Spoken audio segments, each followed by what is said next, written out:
नमस्कार। आप सबका फिर से मेरे YouTube चैनल पे बहुत बहुत स्वागत है। हमने हंगर और माल न्यूट्रिशन के बारे में पढ़ा था पिछले 2 वीडियो में, और यह बहुत ही बड़ा टॉपिक है। उसी के कारण यह वीडियो थोड़ा इलुबरेट हो गया है। हमने अम्ब्रेला स्कीम के पास जाकर अपने क्लास की समाप्ति की थी। आज हम फिर अम्ब्रेला स्कीम से ही स्टार्ट करते हैं। केंद्र सरकार ने अम्ब्रेला स्कीम के तहत हमारे समाज को सुधारने के लिए अम्ब्रेला स्कीम में डायरेक्ट टारगेट इंटरवेंशन के तहत नंबर 1 आंगनबाड़ी सेवा आता है। उसके बाद किशोर योजना, प्रधानमंत्री मातृ वंदना योजना, उसके बाद ऐसी तमाम योजनाएं हैं जिस पे गवर्नमेंट बहुत ही अच्छी तरह से काम कर रही है। अगर इन सब योजनाओं का ग्रास रूट पर इम्प्लीमेंट अच्छे तरह से हो जाए तो हम बहुत हद तक हंगर और माल न्यूट्रिशन से अपने बच्चे को बचा सकते हैं। पोषण अभियान की अगर हम बात करें तो इसमें हमने पंचायती राज्य लेवल तक इस स्कीम का गठन किया है, जिस अभियान में 0 से 6 वर्ष के बच्चे, ऐसे बच्चे जो हंगर और माल न्यूट्रिशन से प्रभावित है, उन्हें स्टैंडिंग माध्यम से हमने उसे इस योजना में जोड़ने का काम किया है। इस योजना में ऐसे बच्चे जिनका वजन बहुत ही कम है और ऐसी माताएं जिसमें वजन और एनीमिया की व्यापक रूप से उन सब में प्रकोप ज्यादा है, उनको कम करने का गवर्नमेंट ने डिसीजन लिया है। उसके तहत हम यह देखते हैं कि गवर्नमेंट ने मिशन पोषण 0 में हमने बेहद हद तक अपने हंगर और माल न्यूट्रिशन के तहत बच्चे और महिलाओं को हमने कंट्रोल पाया था। उस स्थिति को देखते हुए सरकार ने उसी का सेकंड वर्जन लाया है, जिसको 2 की घोषणा में हम यह जानते हैं कि 2021-22 के बजट में वित्त मंत्री ने इसका एलोकेशन किया कि अब हम कुछ बजट को 2021-22 के लिए एनीमिया और ऐसे और सारी बीमारियों से बचाने के लिए हमने इस बजट का निर्धारण किया है। इस बजट के माध्यम से हम काफी हद तक स्वास्थ्य और रोग प्रतिरोधक क्षमता को विकसित। इन प्रथाओं की अगर हम बात करें तो इस प्रथा को हम आगे बढ़ाने के लिए हमें इस 2 के माध्यम से हम अपने ग्रामीण और शहरी लोगों के लिए, शहरी बच्चों के लिए हमने पोषण सामग्री देने का निर्धारण किया है, जिसमें पोषण सामग्री वितरण, आउटरीच और दाल, सोयाबीन, ऐसे बहुत प्रकार की सामग्री देने का हमने लक्ष्य बनाया है, जिससे हम और अपने बच्चे को न्यूट्रिशन दे सकें। अगर हम एनीमिया मुक्त भारत की बात करें तो एनीमिया मुक्त भारत एएमबी के रणनीति के तहत हमने यह मन बनाया है कि इस मामले को 2018 के मुकाबले हम और भी जो प्रजनन आयु वर्ग के बच्चे, किशोरी और महिलाएं हैं जिनमें एनीमिया के प्रसार बहुत अधिक हो गया है, उन सबको हम फिर से एक बार कम करेंगे। केंद्र सरकार और स्टेट सरकार मिलकर काम कर रही है। इसी के लिए केंद्र सरकार ने सभी राज्यों और जितने भी केंद्र शासित प्रदेश हैं उन सब से एक सलाह मांगा है कि आप सब मुझे एक सुझाव दीजिए जिसमें हम पोषाहार को गुणवत्ता बनाएं, उसके साथ ही खाद्य सामग्री को और उन मानकों पर हम खरा उतरें जो 2006 में बना था, और उसी के भीतर ही हमें सारे चीजों को डिसाइड करना है। उन सब से रिपोर्ट मांगा है। और मुझे ऐसा लगता है कि बहुत जल्द ये रिपोर्ट सारी गवर्नमेंट, स्टेट गवर्नमेंट हो या यूटी हो, वो सब प्रोवाइड करेगी सेंट्रल गवर्नमेंट को, जिससे और भी अच्छी तरह से हम काम कर पाएंगे। उसके साथ ही अगर अगले पड़ाव पे हम चलें तो पोषण वाटिका एक और स्कीम है। पोषण वाटिका की अगर हम माने तो पोषण वाटिका में हमने आंगनबाड़ी केंद्रों पर एक पोषण वाटिका के विकास के लिए हमने ऐसा सहयोग प्रदान करने के लिए कहा है, जिससे हम अपने गांव और शहरों के उन पोषण, हंगर और माल न्यूट्रिशन से प्रभावित लोगों को हम यह कार्यक्रम के माध्यम से उन सबको पोषण संबंधित प्रथाओं के बारे में उन्हें हम पारंपरिक ज्ञान और लाभ को उठाते हुए उन्हें बहुत सारी विविधता की जानकारी दे सकें। इसमें हमने एक और भी स्टार्टअप किया है जिसका नाम न्यूट्रिशन स्मार्ट विलेज है। इसके नाम से ही यह जाना जा सकता है कि न्यूट्रिशन स्मार्ट विलेज खासकर गांव के लिए बेहद जरूरी है। इसमें हमने यह देखा है कि पोषण जागरूकता और शिक्षा व्यवस्था में परिवर्तन को बढ़ावा देने के लिए हमने पारंपरिक ज्ञान जो सदियों से हमारे दादा दादी के जमाने से चले आ रहे हैं उनके प्रति भी हमें संवेदनशील होकर उन सब उपायों को भी हमें एक बार फिर लागू करना होगा। इसके साथ ही हमने कृषि विकास के लिए भी हमने काम किया है।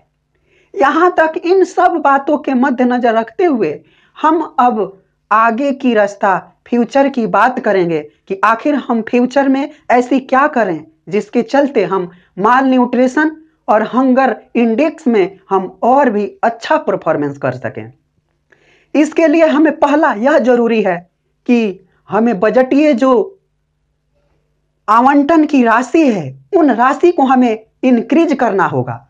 और केवल हमें बजट को ही इंक्रीज कर देना कोई अच्छी पहल नहीं है। इसके लिए हमें राजनीतिक हिसाब से भी हमें पूरे पब्लिक को, पूरे ह्यूमैनिटी के माध्यम से हमें एक बड़ा मुद्दा बनाकर कुपोषण के प्रति जागरूकता लाने के लिए हम उन बच्चों पे ज्यादा ध्यान देंगे जो कुपोषण से पीड़ित हैं, उन महिलाओं पे हम ज्यादा ध्यान देंगे जो एनीमिया से पीड़ित है। इन सभी मामलों में हमें हस्तक्षेप करने की बहुत जरूरत है। अगर हम एक शोध की माने तो शोध से हमें यह पता चला है कि लगभग $1 से लेकर $34.1 तक और इसके बावजूद $386 तक अगर हम सार्वजनिक अवधि लाभ की हो सके तो इसका जो बेनिफिट है वो पूरे वैश्विक स्तर पर हम भारत पूरे विश्व के 3 गुना अधिक वृद्धि कर सकते हैं। परंतु उस राशि का उचित लाभ तो मिले ग्रास रूट पर, इसके लिए हमें निगरानी की तो बहुत जरूरत है। अगर हम उपचार सेवाओं और विस्तार की बात करें तो उनमें भी हमें बहुत जल्द ऐसे बीमारियों पे लगाम लगाना होगा जिसमें हम अपने बच्चों में कुल इलाज की जो क्षमता है उसे तेजी से बढ़ा सकें और तेजी से बढ़ाकर हम ऐसे कमजोर बच्चों पे बहुत अच्छी तरह ध्यान को केंद्रित करके अगर हम काम करें, प्राथमिक उपचार से लेकर नियमित स्वास्थ्य देखभाल की बात करें तो हम इन सब पे एक ना एक दिन एकत्रित होकर इन सभी सेवाओं का लाभ पहुंचा सकते हैं। अगर हम नेशनल स्वास्थ्य सूचना प्रणाली के माध्यम से कार्यान्वयन की निगरानी करें तो इसमें भी हमें बहुत हद तक लाभ मिलेगा। अंडर अप्रोच और अंडरटेकर के माध्यम से हम ऐसे सुदृढ़ निश्चय बना लें कि इस संबंध में अगर बांग्लादेश की अपेक्षा से काम करें तो हम अपने बच्चों के लिए तो कुछ अच्छा कर ही सकते हैं। बांग्लादेश की रिपोर्ट की माने तो बांग्लादेश ने एक ऐसा प्रोग्राम के माध्यम से स्टार्टअप किया है जिसके चलते ही वह भारत से भी आगे निकल गया है। बांग्लादेश ही नहीं, पाकिस्तान भी भारत से आगे निकल गया है और भारत 116 कंट्री में इसका स्थान 101वां है, जो हम सभी भारतवासियों को एक चिंता की ओर ले जा सकता है।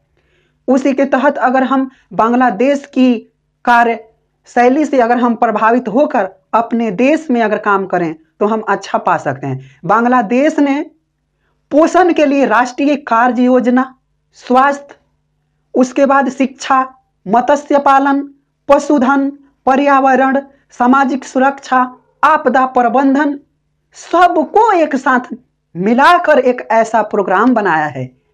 वो उसी का परिणाम है बांग्लादेश ने यहां तक तरक्की कर पाया है।